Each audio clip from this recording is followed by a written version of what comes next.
राजस्थान सरकार 10 दिसंबर को प्रवासी राजस्थान दिवस मनाने की तैयारी कर रही है। वहीं सरकार के 2 साल पूरे होने पर बड़े स्तर पर जश्न और उपलब्धियों को जनता तक पहुंचाने की तैयारियां भी शुरू हो गई है।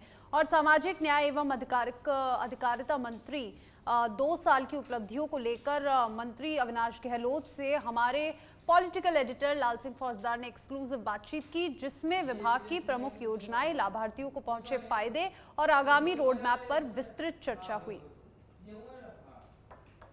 10 दिसंबर को प्रवासी राजस्थान दिवस मनाने जा रही है, तो वहीं 2 साल पूरे होने पर एक बड़े जश्न की तैयारी है और साथ ही जनता के बीच पूरा लेखा जोखा भजनलाल सरकार पेश करेगी कि 2 साल की क्या उपलब्धियां रही हैं।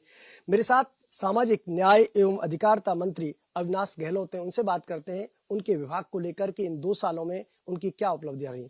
अविनाश जी, एक तो सबसे पहले आपको बधाई हो कि 2 साल पूरे हो रहे हैं, साथ ही क्योंकि कल आपका जन्मदिन है, उसकी भी मैं सच में के तमाम दर्शकों की ओर से आपको एडवांस बधाई देता हूँ। और बात करते हैं आपकी 2 साल की उपलब्धियों की। बहुत धन्यवाद। मैं राजस्थान प्रदेश की यशस्वी मुख्यमंत्री भजनलाल शर्मा जी का राजस्थान प्रदेश की 8 करोड़ जनता की तरफ से धन्यवाद करता हूं कि 15 दिसंबर को वर्तमान सरकार के 2 साल पूरे भी हो रहे हैं। और ये सिर्फ समय नहीं है, बल्कि राजस्थान सरकार की जो तेज गति है विकास की, उसको आगे बढ़ाने का कार्यकाल रहा है। आज भी राजस्थान पूरे देश में लगभग 12 विभागों के अंदर 12 स्कीम के अंदर देश में पहले नंबर पर है। ये राजस्थान सरकार के मुख्यमंत्री जी के कुशल नेतृत्व का प्रबंधन का परिणाम है और उनकी उपलब्धि है राजस्थान सरकार की। 2 साल में हमने बहुत ऐतिहासिक काम किए हैं। मैं सोचता हूं कि इसीलिए राजस्थान आज कांग्रेस सरकार के समय जो बीमारू प्रदेश कहा जाता था, आज एक विकासशील से विकसित प्रदेश की ओर आगे बढ़ रहा है, जिसे मुख्यमंत्री जी की 24 घंटे में से 20-20 घंटे की मेहनत है और पीछे उनकी टीम के रूप में मंत्रिपरिषद के सदस्य और लाखों कार्यकर्ता लगे हैं।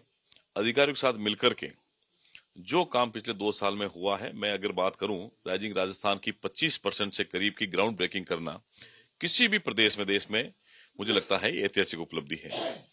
खाद्य सुरक्षा के अंदर नवीन परिवार को 70 लाख के करीब नवीन परिवार को जोड़ना, जो कांग्रेस पिछले 5 साल में कर नहीं पाई थी। अपात्र लोगों को हटा करके 70 लाख नए परिवारों को खाद्य सुरक्षा में जोड़ना एक बड़ी उपलब्धि रही है। सामाजिक सुरक्षा पेंशन के अंदर लोगों की पेंशन सही समय पर मिले, 4 महीने की पेंडेंसी को घटा करके 1 महीने 2 महीने पर लाना, ये सरकार की उपलब्धि है। और हमारी जो हॉस्टल चल रहे हैं उनमें महज भत्ता 2500 रुपए पहले मिलता, अब 3250 रुपए प्रति छात्रों को आवासीय को मिलता है। कितना करोड़ों रुपए का बजट है। 10.5 लाख के करीब छात्राओं को साइकिल वितरण करके हमने ऐतिहासिक काम किया है। 1 लाख लोगों को 20,000 रुपए तक के कृत्रिम अंग उपकरण जो है वो देने का काम पहली बार हुआ राजस्थान में। उसका काम लगातार जारी है। दिव्यांगों को स्कूटी देने का काम जारी है।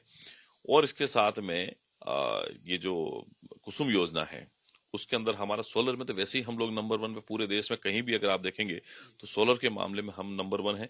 आज की तारीख में बिजली की कहीं समस्या नहीं पूरे राजस्थान में, चाहे वो 3 फेज की एग्रीकल्चर की बात करें या डोमेस्टिक की 24 आवर्स की बात करें, कहीं कोई समस्या नहीं। यह पिछली कांग्रेस सरकार के समय पता ही नहीं चलता था लाइट कब आती थी कब जाती थी। बिजली सप्लाई का जो डिस्टर्बेंस था वो इस सरकार ने मैनेज करते हुए पहली बार रोडवेज भी मुनाफे में है, बिजली जो विभाग है वो भी मुनाफे के अंदर है।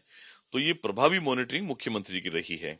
स्वच्छ भारत मिशन हो, कर्म भूमि से मातृभूमि अभियान हो, ये हमारा लगातार है। और प्रधानमंत्री आयुष्मान भारत स्वास्थ्य मिशन जो है, ये भी अगर हम लोग देखें तो हेल्थ सेक्टर के अंदर भी हमने अच्छा काम किया है।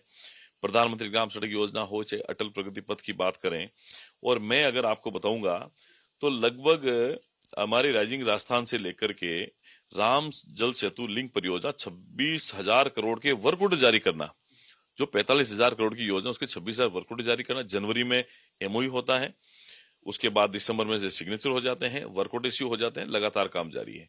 यमुना जल की बात करें शेखावटी में, उसके एमओयू हो गया, उसके काम स्टार्ट होने वाले हैं। और सड़कों के लिए 36,140 किलोमीटर सड़कों का 2 साल में निर्माण हुआ है। ये किसी प्रदेश के लिए ऐतिहासिक उपलब्धि से कम नहीं है। वृक्षारोपण महाअभियान में 19 करोड़ के करीब पौधे हमने लगाए पिछले 2 साल में। पहले हो सकता था, लेकिन सरकार की जो निष्क्रियता थी उसके कारण नहीं हुआ। ये भजनलाल जी की सरकार है।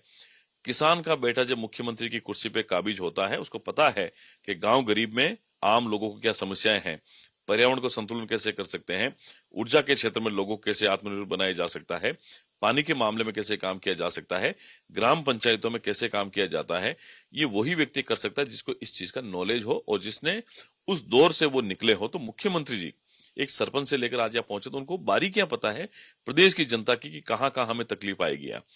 इतने सालों से हम देखते हैं रोडवेज घाटे में क्यों चलती है, हम क्यों देखते हैं बिजली कंपनियां घाटे में चलती है।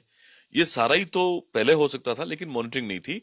करप्शन कांग्रेस का दूसरा नाम है और ट्रांसपेरेंसी और जीरो टॉलरेंस करप्शन पर ये बीजेपी सरकार की प्राथमिकता है।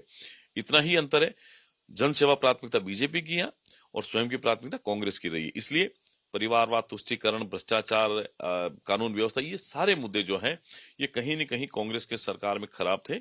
इसलिए राजस्थान प्रदेश का विकास नहीं हुआ। आज 2 साल में तेज गति से विकास हो रहा। मैं पूरे दावे के साथ में कह सकता हूं, हमारा चैलेंज है कांग्रेस का कोई भी नेता, छोटा हो चाहे बड़ा हो, वो हमारी सरकार के 2 साल की उपलब्धियों पर आकर बहस करें।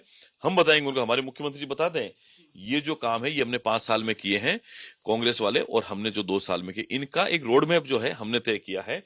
अगर हम लोग स्कीम गिनाने लग जाएंगे तो सुबह शाम हो जाएगी, लेकिन वो हमारा कंपैरिजन नहीं कर पाएंगे क्योंकि हमने धरातल पे काम किया है और ईमानदारी से काम किया है। और मेरा एक दावा है, आप 2 साल के कार्यकाल में मुख्यमंत्री से लेकर के किसी भी एमएलए हो चाहे मंत्री हो, किसी भी जनप्रति जो भारतीय जनता पार्टी जुड़ा उस पर भ्रष्टाचार के आरोप लगाकर बताएं या सिद्ध करके बताएं।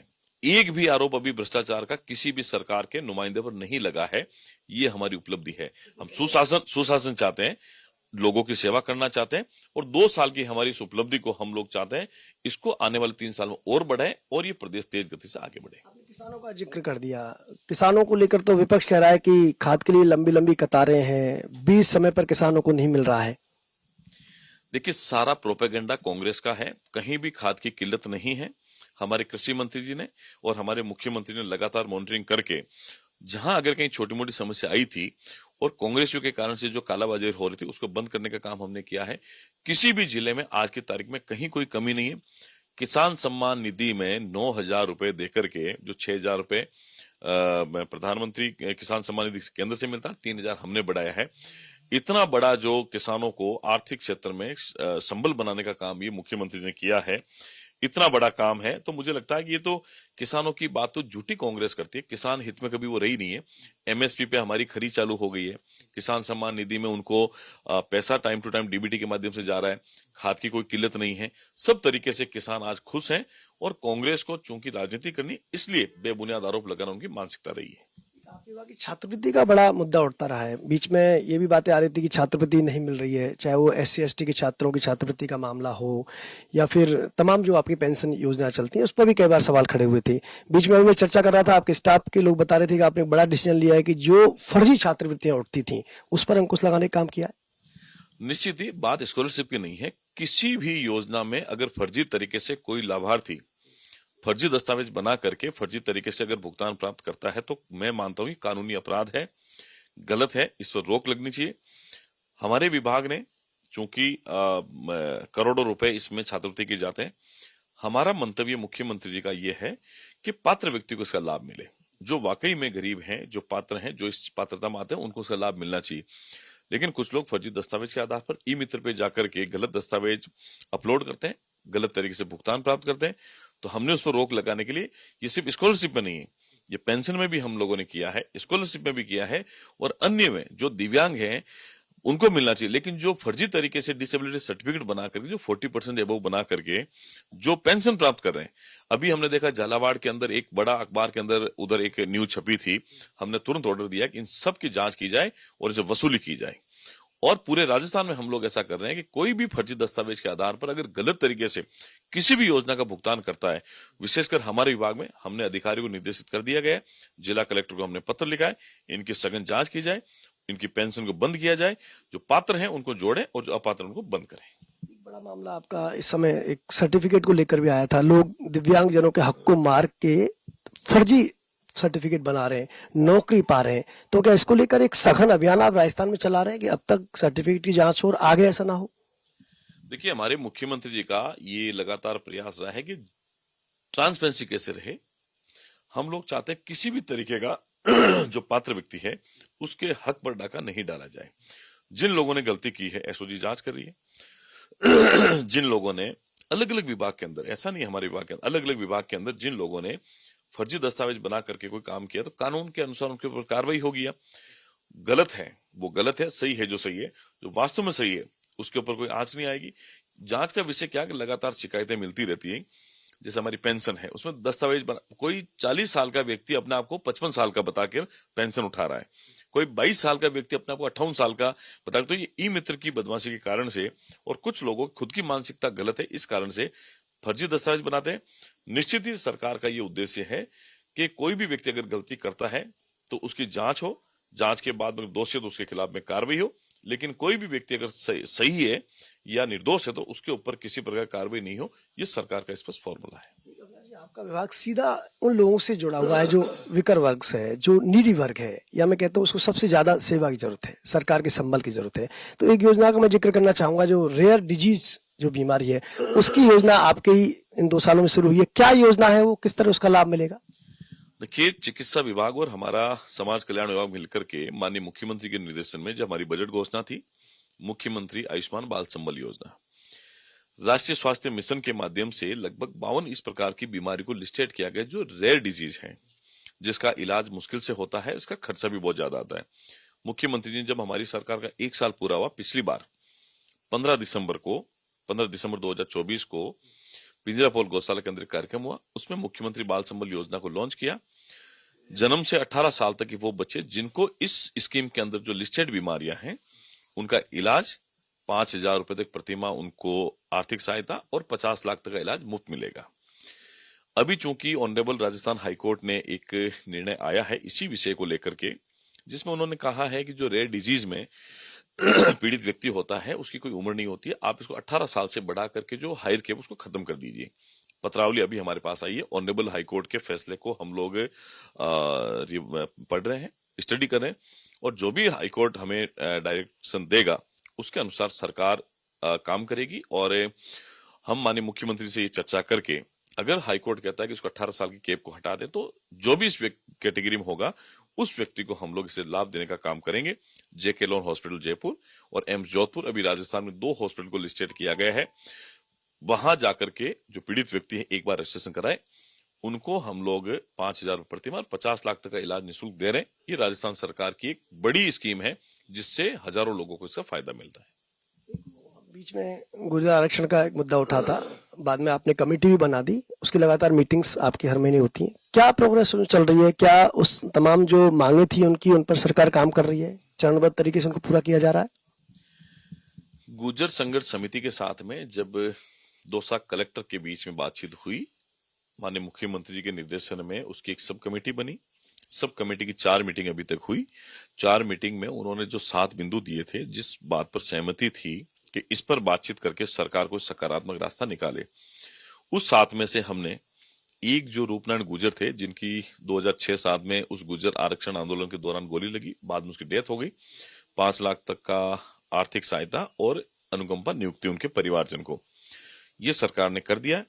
उसके अलावा कुछ मुकदमे हैं, उसको विड्रॉल करने की बात हो, नौजवान बच्चे जो उस दरमियान थे उनके अलग अलग एग्जाम्स के अलग अलग भर्तियों में उनकी नियुक्ति हो, उनके रेगुलराइजेशन की बात हो, उनके प्रमोशन की बात हो, उसको भी हम लोग कर रहे हैं।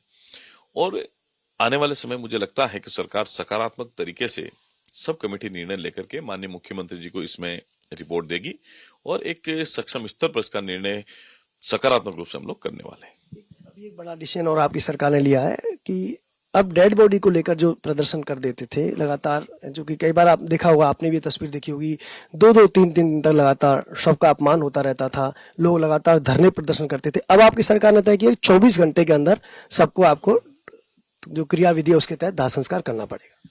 देखिए, 2023 में मुझे लगता है जुलाई 2023 के अंदर पिछली कांग्रेस सरकार ने ये विधेयक लाया था, लेकिन अनफॉर्चुनेटली उन्होंने इसके कोई नियम कायदे नहीं बनाए। हमारी सरकार ने इसके नियम कायदे बना करके उसमें सजा का प्रावधान भी है, उसे पेनल्टी का प्रावधान भी है, और 2 दिन पहले ही इसके नियम जारी करके राजस्थान में वो नियम लागू हो गया। कोई भी व्यक्ति किसी भी मृत शरीर को या उसकी बॉडी को, डेड बॉडी को अनावश्यक रूप से धरने प्रदर्शन करके किसी संस्था को, सरकार को या अन्य जगह पर प्रदर्शन नहीं कर सकेगा, उनको ब्लैकमेल नहीं कर सकेगा, या किसी कारण से किसी सार्वजनिक जो रास्ता है चौराहा उसको बाधित नहीं कर सकेगा। तो इसके लिए एक बड़ा सख्त कानून है, इस कानून की आवश्यकता थी, लेकिन सरकार ने, मुख्यमंत्री जी ने इसमें बहुत रुचि दिखाते हुए संवेदनशीलता के साथ में कानून बना करके राजस्थान की जनता के लिए इसको लागू कर दिया। निश्चित ही इस कानून के लागू होने के बाद, नियम जारी होने के बाद में इस प्रकार की घटनाएं जो हमें देखने को मिलती है, रोड एक्सीडेंट होता है, लोग बॉडी लेकर बैठ जाते हैं, परिवार चाहता है कि उसका अंतिम संस्कार हो, लेकिन कुछ राजनीतिक लोग अपने फायदे के लिए जो काम कर, वो अपनी राजनीतिक महत्वाकांक्षा वाले काम करते हैं, वो कतई एक अच्छे समाज के लिए ठीक नहीं है। मृत व्यक्ति की बॉडी पड़ी रहती है और वो सौदेबाजी करते हैं, तो ये ठीक नहीं है। कानून व्यवस्था बनाए रखने के लिए भी कानून ठीक है, और उस मृत व्यक्ति की जो अंतिम संस्कार करने के लिए भी इस प्रकार की आवश्यकता थी, और मुझे लगता है आने वाले समय में बहुत उपयोगी साबित होगा। आगामी 3 साल का क्या विजन आपका रहेगा? मुख्य रूप से राजस्थान सरकार मुख्यमंत्री जी के नेतृत्व में जो विकास के रोल मॉडल को अगर हम लोग बात करें, किसानों की समस्या को, युवाओं की समस्या को, नौजवानों की, व्यापारी वर्ग की, महिलाओं की, गरीब तबके के काम करके उसको आगे बढ़ाना। मतलब राजस्थान की 8 करोड़ जनता जब मुख्यमंत्री की तरफ देखे, तब उनको एक सुशासन नजर आना चाहिए कि ये प्रभु श्री राम का अयोध्या है, जिसमें सब लोगों के साथ में समान न्याय की बात होगी, जहां सभी धर्म जाति के लोगों को सरकार से जो उम्मीद होती है उस उम्मीद पर हम लोग खरा उतरेंगे।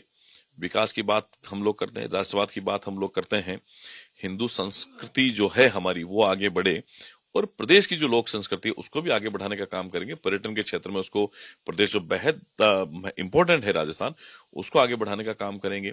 राइजिंग राजस्थान में और हम लोग आगे कैसे बढ़ सकते हैं वो काम करेंगे। प्रवासियों को साथ लेकर के उनको इस मिट्टी से जोड़ने का काम करेंगे, ताकि हमारा जो अभियान है कि इस प्रदेश के लोग जो हैं बाहर रहते हैं, प्रदेश के बाहर या विदेश में रहते हैं, उनको साथ लेकर के हम लोग इस प्रदेश को आगे बढ़ाने का काम करेंगे। एक सक्षम, समर्थ और मजबूत राजस्थान हमारा राजस्थान बने, इस भावना के साथ में सब लोगों को हम लोग लेकर के चलेंगे, और मुख्यमंत्री जी के नेतृत्व में राजस्थान को विकसित राजस्थान बनाने का संकल्प जो हमारा है 2028 तक इसको पूरा करेंगे। किसान सक्षम हो, हमारा युवा रोजगार के लिए कहीं बाहर जाना नहीं पड़े, हमारा जो व्यापारी है उसको कहीं कोई परेशानी ना हो, हमारी महिलाओं को किसी प्रकार की कोई असुरक्षा का भाव नहीं हो। कुल मिला के सब तरीके से राजस्थान एक अच्छे वातावरण में आगे बढ़े, इसका मुख्यमंत्री के निर्देशन में हमने संकल्प लिया, उसको पूरा करेंगे।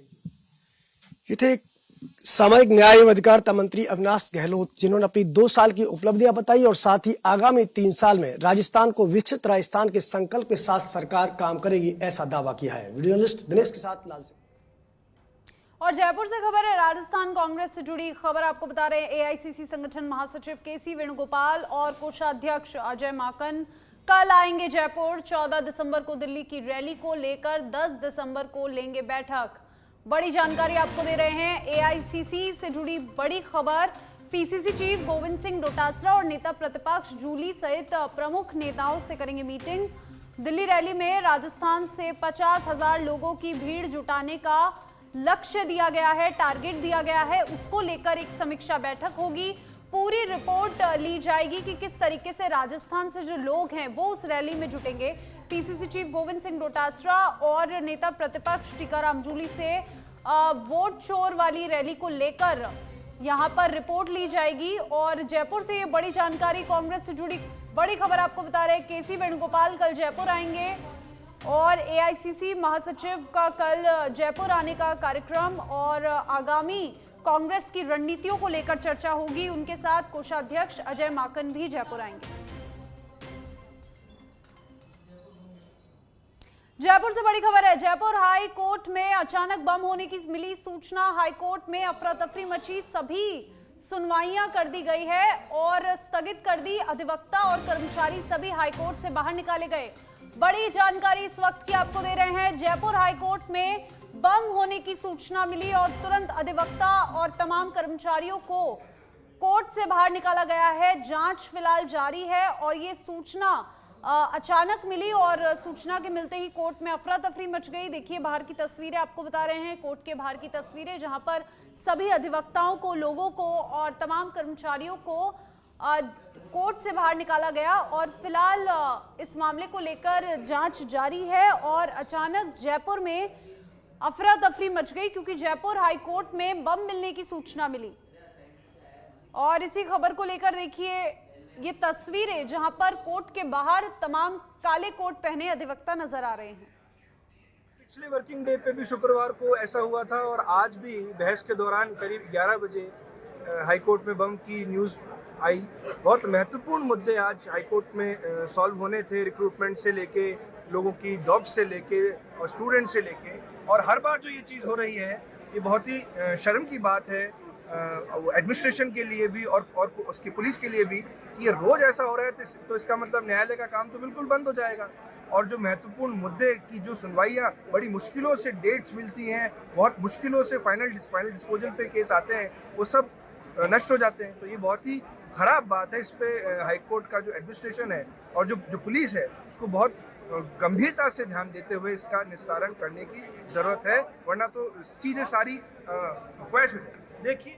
देखिए इसी खबर पर हमारे साथ कुणाल फोन लाइन पर जुड़ चुके हैं। कुणाल, बम होने की सूचना मिली है जयपुर हाई कोर्ट में और इससे भी बड़ी महत्वपूर्ण बात कि जो अधिवक्ता हैं वो एडमिनिस्ट्रेशन को इस चीज का जिम्मेदार ठहरा रहे हैं कि शायद उनकी जो पूरा मैनेजमेंट है उसमें कोई कमी है कि रोज रोज आए दिन ऐसी जो सूचना है वो सामने आ रही है। देखिए गुनगुन, आपको बता दें कि 48 घंटों में दूसरी बार है जब हाईकोर्ट को बम से उड़ाने की धमकी का जो है मेल प्राप्त हुआ है। ऐसे में आज भी जो है इससे 2 दिन पहले जो है मेल प्राप्त हुआ था। उसके बाद लगातार पुलिस ने सर्च ऑपरेशन किया, अधिवक्ताओं को बाहर कर दिया गया था और जो महत्वपूर्ण सुनवाई थी वो परसों भी टल गई थी। ऐसे में आज सुबह एक बार फिर से जो है हाईकोर्ट में बम की सूचना मिली। डॉग स्क्वाड और तमाम जो पुलिस के आला अधिकारी मौके पर पहुंचे और जो महत्वपूर्ण सुनवाई होनी थी वो जो है टल गई, क्योंकि आपको पता है कि कोर्ट में जो तारीख जो है मिलती है उसके बाद सुनवाई होती है, लंबे समय के बाद तारीख मिलती है। ऐसे में बम की सूचना के बाद जो है कोर्ट खाली करवा लिया जाता है और जो तमाम तारीखें वो टल जाती है। ऐसे में अधिवक्ताओं की चिंता भी साफ तौर पर जाहिर होती हुई नजर आ रही है। इसलिए उनके द्वारा एडमिनिस्ट्रेशन पर जो है सवाल उठाए जा रहे हैं कि पूर्व में बम की सूचना मिली उसका क्या हुआ और अगर इस तरह से चलता रहा तो कोर्ट का काम किस तरह से चलेगा। तो ये गंभीर विषय है जिसका समाधान होना चाहिए ताकि ये जो थ्रेट्स हैं इन पर थ्रेट्स देने वालों पर कार्रवाई हो सके और इस तरह की अफवाह से जो है काम प्रभावित ना हो। इसके लिए जो है एडमिनिस्ट्रेशन सख्त जो है एक्शन ले। जी शुक्रिया आपका कुणाल तमाम जानकारी के लिए।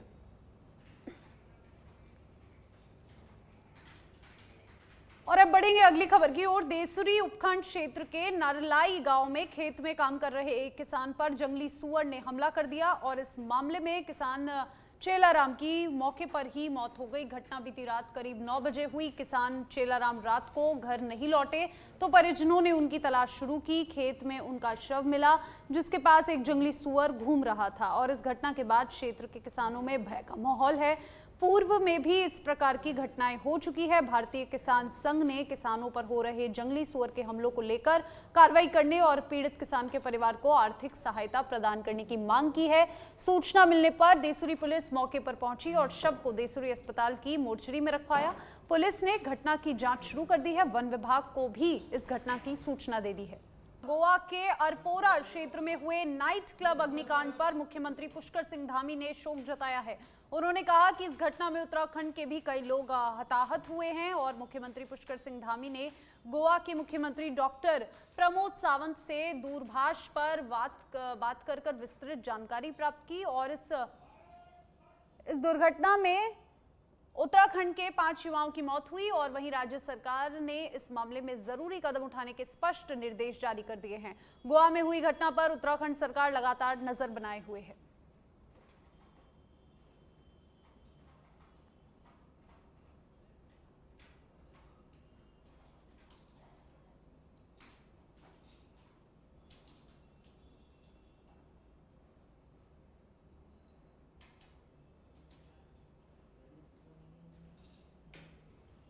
और देखिए देहरादून से ये खबर जहां पर गोवा में हाल ही में हुए नाइट क्लब अग्निकांड पर सीएम पुष्कर सिंह धामी ने शोक जताया है और इस हादसे में भी कई लोगों की मौत हुई है जो उत्तराखंड से थे और गोवा में वेकेशन के लिए गए हुए थे।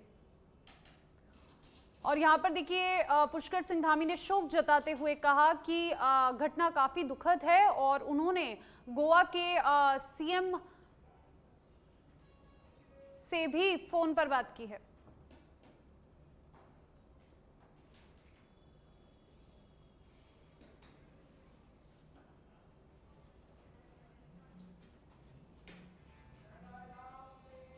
और चलिए आपको बीजेपी कार्यालय ले चलते हैं, जहां पर डिप्टी सीएम दिया कुमारी क्या कुछ कह रही है, आपको सुनाते हैं। बात की, कई समस्याएं डिस्ट्रिक्ट लेवल की थी, तो डिस्ट्रिक्ट कलेक्टर से बात की, तो सभी समस्याओं का समाधान निकालने का हम लोग प्रयास करेंगे। हर प्रकार की बहुत सारी अलग अलग समस्याएं थी। मुझे लगता है कि मैं धन्यवाद देना चाहूँगी हमारे प्रदेश अध्यक्ष जी का, माननीय मुख्यमंत्री जी का, कि अब महीने में एक बार कम से कम हर मंत्री की कार्यकर्ता सुनवाई प्रदेश कार्यालय में रखने का उन्होंने निर्णय लिया है। इससे निश्चित रूप से जो भी समस्याएं हैं वो सामने भी आएंगी और उनका हम लोग समाधान भी जल्द से जल्द निकाल पाएंगे, क्योंकि ये बहुत ज़रूरी था और ये किया है और मैं उनका बहुत बहुत आभार व्यक्त करती हूँ। समस्याएं तो देखिए आप कभी समाप्त हो ही नहीं सकती। अगर आप समाप्त भी करते हैं, किसी प्रॉब्लम का हल भी ढूंढ लेते हैं, तो दूसरी प्रॉब्लम आ जाती है। तो ये तो ऑनगोइंग प्रोसेस है और हम लोगों ने जितना हम लोगों से हो सका उतना समाधान निकालने का तुरंत भी प्रयास किया और आगे आने वाले समय में भी हम लोग इस पे काम करते रहेंगे। मेन बात तो ये है कि कार्यकर्ता की कोई भी ऐसी बात है जिसका वो प्रयास कर रहा था और नहीं हो सका, उसका कोई हल नहीं निकल पाया, तो वो हम लोगों के सामने रखकर हम लोग और पूरा हमारा ऑफिस अब उसका समाधान निकालने के लिए प्रयास करेगा। किस तरह की ज्यादा समस्या आई मैम? मुख्य रूप से जो प्रमुख किस तरह की ज्यादा कॉमन समस्या है? देखिए, मैंने आपको बताया कि अलग अलग प्रकार की समस्याएं, कुछ डिस्ट्रिक्ट लेवल की थी, कुछ और थी, मतलब सारे ही अलग अलग डिपार्टमेंट से रिलेटेड थी, कुछ मेरे डिपार्टमेंट से थी, हमारे माननीय खर्रा जी भी, मंत्री जी भी यहाँ पर हैं, उनके डिपार्टमेंट से रिलेटेड भी थी, ऐसी अलग अलग आई है। उनका समाधान मैंने आपको कहा कि हम लोग सब कलेक्टिव रूप से निकालने का प्रयास करेंगे और संबंधित मंत्रालय और अधिकारीगण से भी बात की हम लोगों ने और उनको लेटर भी लिखेंगे और इसको फॉलो अप करते रहेंगे, क्योंकि मुझे लगता है कि समाधान रेगुलर फॉलो अप से ही पॉसिबल है। तो उसके लिए भी हम लोग एक प्रोसीजर बनाया हम लोगों ने। संगठन के जो हमारे पदाधिकारी हैं वो भी मेरे साथ वहां पर उपस्थित थे, वो लोग भी फॉलो अप करेंगे कि ये समस्या सामने आई है, इसका फिर एवरी 2 डेज उसका फॉलो अप होगा ताकि उसका रिजल्ट निकले, क्योंकि समस्या हम लोग तो ले लेते हैं, उनका ज्ञापन भी ले लेते हैं, लेकिन उसका रिजल्ट निकलना चाहिए। जरूरी नहीं 100% हर चीज पॉसिबल है, नहीं हो सकता।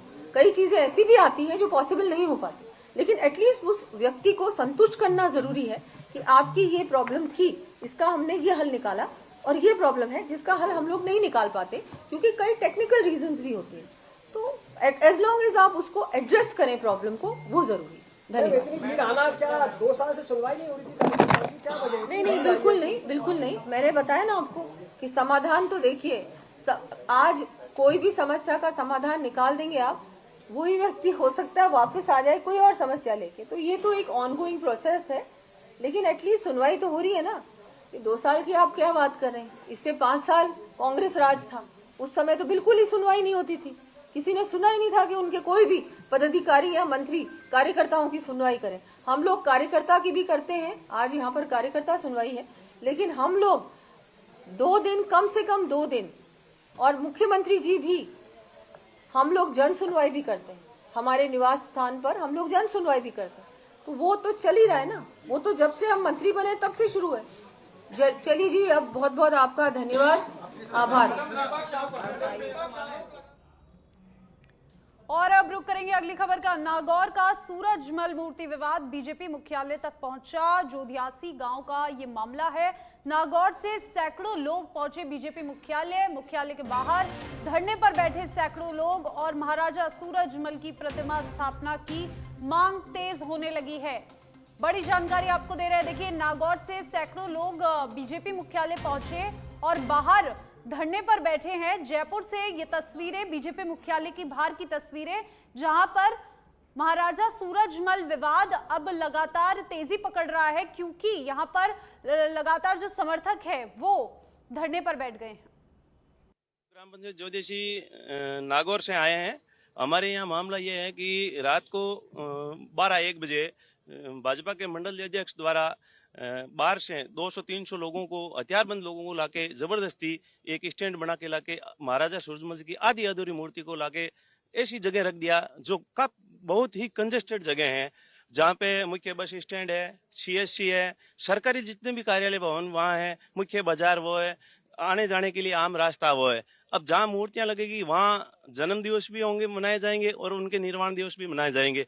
ऐसी स्थिति में ये तो है नहीं एक दो लोगों से ये मनाया जाएगा जन्म दिवस, और जहाँ 500 या 1000 लोग इकट्ठे होंगे तो गांव का जनजीवन पूरी तरह से अस्त व्यस्त हो जाएगा। इसलिए हमने उनसे पहले ही कहा, ये लगभग मामला साल भर से चल रहा है, हमने उनसे कहा कि भाई आप इस मूर्ति को, हम हमारे लिए भी महाराजा सूरजमल जी सम्माननीय है, इस मूर्ति को शेष सम्मान तीनों गांवों के बीच में नाडी की पहाड़ या पार्क है उसमें लगाया जाए। लेकिन उन्होंने हमारी कोई बात को ना सुनी, ना ही हमारी बात को नागौर प्रशासन और वहाँ सुनवाई नहीं हुई तो हमें यहाँ मजबूरीवश सभी ग्रामवासियों के साथ यहाँ देहरादून के सहसपुर थाना क्षेत्र के ग्राम कोटली ढलानी में सोमवार सुबह बड़ा हादसा टल गया, जब संस्कार स्कूल की बस बच्चों को उतारने के लिए तुरंत बाद अनियंत्रित होकर लगभग 100 मीटर गहरी खाई में गिर गई। शुरुआती जानकारी के अनुसार बच्चों को उतारने के बाद चालक बस को ढलान पर खड़ा छोड़कर चला गया, जिसके चलते बस धीरे धीरे पीछे सरकते हुए खाई की ओर लुढ़क गई और बस को खाई की ओर जाता देख बच्चों ने समय रहते छलांग लगाकर खुद की जान बचाई। घटना की सूचना पर स्थानीय लोग और पुलिस मौके पर पहुंचे। हादसे के बाद क्षेत्र में हड़कंप मच गया, जबकि स्थानीय निवासियों ने स्कूल प्रबंधन और परिवहन विभाग से सुरक्षा मानकों को कड़ाई से लागू करने की ये मांग रखी थी, ताकि ऐसी लापरवाही किसी बड़े दुर्घटना में न बदल जाए। उत्तराखंड बीजेपी के प्रदेश अध्यक्ष और राज्यसभा सांसद महेंद्र भट्ट ने पूर्व मुख्यमंत्री हरीश रावत पर तंज कसा। महेंद्र भट्ट ने कहा कि अगर हरीश रावत खुद चुनाव हारना चाहते हैं या अपने परिवार के किसी सदस्य को हरवाना चाहते हैं तो वे धर्मपुर विधानसभा से चुनाव लड़े। हाल ही में हरीश रावत की माल्टा पार्टी पर भी भट्ट ने टिप्पणी करते हुए कहा कि जाड़े से माल्टा ताकत देता है, लेकिन हरीश रावत के लिए यह भी बेकार साबित होगा। धर्मपुर सीट से 2027 में संभावित उम्मीदवारों को लेकर चर्चा तेज है। महेंद्र भट्ट ने दावा किया कि धर्मपुर सीट से बीजेपी लगातार जीत रही है और 2027 में भी भाजपा ही जीत हासिल करेगी। लैंड जिहाद के नाम पर जो लोग अपना अतिक्रमण कर रहे थे उस पे लगातार उनका प्रहार जारी है। उसी के निमित्त रुद्रपुर में भी हमारे यहाँ जिला प्रशासन है, हमारे डीएम साहब श्री नितिन भदौरिया जी, हमारे एडीएम श्री पंकज उपाध्याय जी, हमारी नगर श्रीमती शिप्रा जोशी जी, इन सब लोगों ने माननीय उच्च न्यायालय में एक आदेश दिया था कि एक सोसाइटी के नाम पर यहाँ लगभग 2.5 एकड़ जमीन आवंटित हुई थी और उस जमीन की आड़ में लोगों ने 10 एकड़ से ज्यादा जमीन पे कब्जा कर लिया था। हमारी नगर निगम की टीम, प्रशासन की टीम ने माननीय न्यायालय के निर्देशानुसार उस जमीन का सर्वे किया और सर्वे में पाया गया कि ये जमीन एक्स्ट्रा है। उस जमीन को आज नगर निगम ने हमारे जिला प्रशासन के साथ मिलकर। और अब रुक करेंगे अगली खबर का। हनुमानगढ़ जिले के मानकसर गांव के पास आज सुबह बाइक को बचाने के प्रयास में एक निजी बस पलट गई, जिसमें एक महिला सहित 3 लोगों की मौत हो गई। 10 यात्री घायल हुए। हादसे के बाद अफरा तफरी मच गई और सभी घायलों को जिला अस्पताल लाया गया, जहां उपचार के दौरान 3 लोगों को मृत घोषित कर दिया गया, जबकि गंभीर रूप से घायल 3 व्यक्तियों को हायर सेंटर रेफर किया गया है। सूचना पर जिला कलेक्टर खुशाल और यादव और पुलिस अधीक्षक हरिशंकर अस्पताल पहुंचे और घायलों की स्थिति की जानकारी ली। उधर संगरिया पुलिस ने बस को सीधा कर यातायात बहाल करवाया। कलेक्टर ने कहा कि घायलों को नियमानुसार सरकारी सहायता उपलब्ध करवाई जाएगी, जबकि एसपी ने बताया कि स्थान पर पूर्व में भी हादसे हो चुके हैं, इसलिए भविष्य में दुर्घटनाओं से बचाव के लिए उचित प्रबंध किए जाएंगे। अनफॉर्चुनेट एक्सीडेंट हुआ है ये मानकसर और नगराना के पास में पुल से निकलते ही। इसमें 13 लोग घायल हैं, 3 की अनफॉर्चुनेट डेथ हुई है और उनका जो इलाज है पीएमओ साहब की देखरेख में चल रहा है। जो प्राइमरी फेसी जो रीजन रहा है वो बाइक को बचाने के चक्कर में ड्राइवर के द्वारा बचाने का प्रयास किया, फिर साथ में एक पोल था उससे टकराया और उससे फिर पलट गई गाड़ी। मौका मेरे और कलेक्टर साहब के द्वारा देख लिया गया है और जो संबंधित जो कार्रवाई है वो की। आज सुबह सूचना मिली कि एक बस जो है वो नगराना से की साइड से में पलट गई थी। उसके अंदर अभी प्राप्त सूचना है उसके अकॉर्डिंग 13 लोग घायल हुए हैं और उसमें 3 लोगों की अनफॉर्चुनेटली डेथ हो गई। यहाँ से अभी 3 लोगों को बीकानेर के लिए रेफर कराया जा रहा है और हमारे पीएमओ साहब की देखरेख में पूरी टीम बेस्ट को पॉसिबल ट्रीटमेंट दे रही है। बीकानेर भी कोऑर्डिनेट करके उनको मैक्सिमम क्या अच्छा ट्रीटमेंट दिलाया जाए उसका प्रयास। सिख समाज पर की गई विवादित टिप्पणी को लेकर कांग्रेस नेता हरक सिंह रावत आलोचनाओं से घिरते जा रहे हैं। भाजपा प्रदेश अध्यक्ष महेंद्र भट्ट ने इस बेहद आपत्तिजनक बताते हुए ये कहा कि जिस सिख समुदाय ने देश की रक्षा आक्रांताओं से खिलाफ संघर्ष में हमेशा अग्रणी रूप की भूमिका निभाई, उसका अपमान किया गया है। भट्ट ने आरोप लगाया कि हरक सिंह रावत अक्सर तथ्यहीन बयान देते हैं और इस बार स्थिति इतनी गंभीर है कि माफी मांगने के बावजूद सिख समाज उन्हें आसानी से माफ नहीं करेगा। उन्होंने कहा कि ऐसी हरक सिंह जी के बारे में आप कुछ कहना भी उचित नहीं है। वो कितनों से माफी मांगी कह नहीं सकता हूँ। वो अपना आप चीजों को बिगाड़ते हैं और जिस बात को बोलते हैं उसमें कोई तथ्य भी नहीं होता है। इसलिए उन्होंने जो सिख समाज के लिए बोला है उसके लिए उनकी माफी से भी सिख समाज उनको माफ करने वाला नहीं है। जिस प्रकार का अपमान ऐसी कौम को अपमानित किया गया जिसने हमेशा देश के अंदर आक्रांतों के विरोध संघर्ष किया है, उनके लिए टिप्पणी बहुत ही एक प्रकार से निंदनीय है और मैं कह सकता हूँ कि सिख समाज इनको प्लीज। करौली के बजेड़ा अटल सेवा केंद्र से पुजारियों की ढाणी के मध्य अधूरे पड़े सड़क निर्माण की ग्रामीण मांग कर रहे हैं। बारिश के दिनों में घरों तक नहीं पहुंच पाते आपातकालीन वाहन और इसके साथ बीमार बुजुर्ग और प्रसूता महिलाओं को भारी दिक्कत का सामना करना पड़ रहा है। वहीं ग्रामीणों ने कई बार कलेक्टर एसडीएम को ज्ञापन सौंपे हैं लेकिन कोई कार्रवाई नहीं हुई।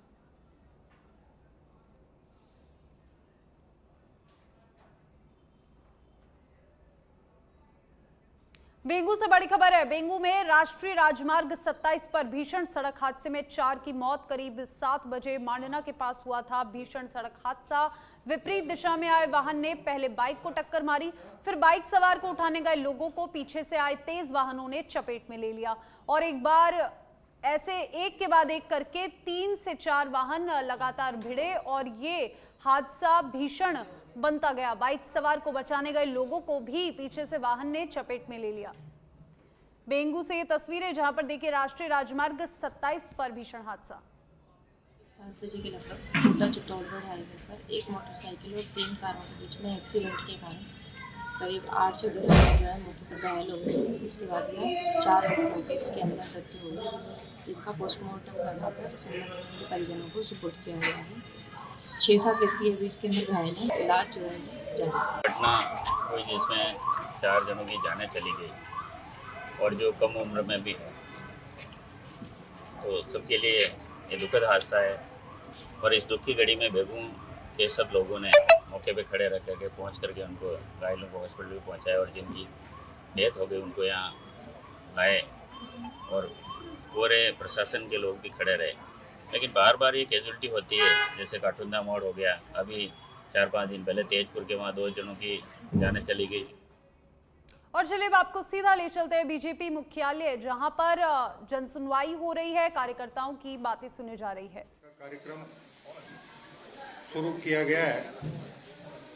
आज लगभग 150 कार्यकर्ता अपने अपने शिकायत या अपने अपने व्यथा लेकर आए हैं। आधे से ज़्यादा को सुन लिया गया है और जब तक हम हमारे अंतिम कार्यकर्ता को नहीं सुन लेंगे तब तक हम प्रदेश कार्यालय से बाहर नहीं जाएंगे।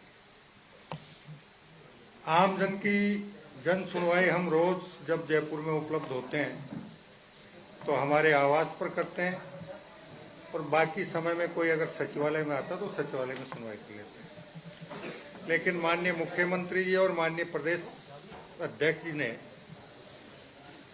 भारतीय जनता पार्टी के कार्यकर्ताओं की सुनवाई के लिए भारतीय जनता पार्टी के प्रदेश कार्यालय में कार्यक्रम की शुरुआत करवाई है। आज माननीय दिया जी, माननीय उप मुख्यमंत्री राजस्थान और मैं दोनों ने मिलकर कार्यकर्ताओं की सुनवाई की है। अभी मेरे हिसाब से हॉल में 50-60 कार्यकर्ता बिना सुनवाई के रहे हैं। बीच में आप लोगों के से बातचीत करने के लिए मैं जन सुनवाई छोड़कर इधर आया हूँ।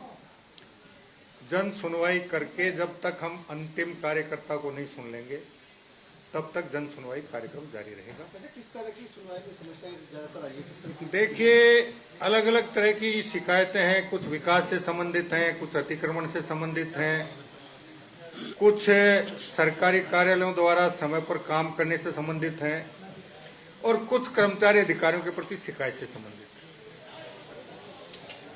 तो जिस जिस प्रकार की शिकायतें आ रही हैं, सामान्यतः हम संबंधित अधिकारी को, संबंधित विभाग को भेजकर पहले उनसे उनकी टिप्पणी प्राप्त कर रहे हैं और टिप्पणी प्राप्त करने के बाद कार्यकर्ता की शिकायत क्या थी, किसी कार्यालय अधिकारी से क्या जवाब आया है, उसका अध्ययन कर अगर किसी अधिकारी कर्म या किसी कार्यालय ने गलत सूचना प्रेषित की है तो हम उसके मुताबिक आगे की कार्रवाई करेंगे। और अगर किसी अधिकारी या कार्यालय ने शिकायत के मुताबिक वास्तविक तथ्य हमारे सामने प्रस्तुत कर दिए तो उस पर सरकार के स्तर पर जो निर्णय होने वाला है उसको हम सरकार के स्तर पर संबंधित माननीय मंत्री महोदय से अनुरोध करके निर्णय करवाएंगे और जो अधिकारी स्तर पर निर्णय होना है हम संबंधित अधिकारी को निर्देशित कर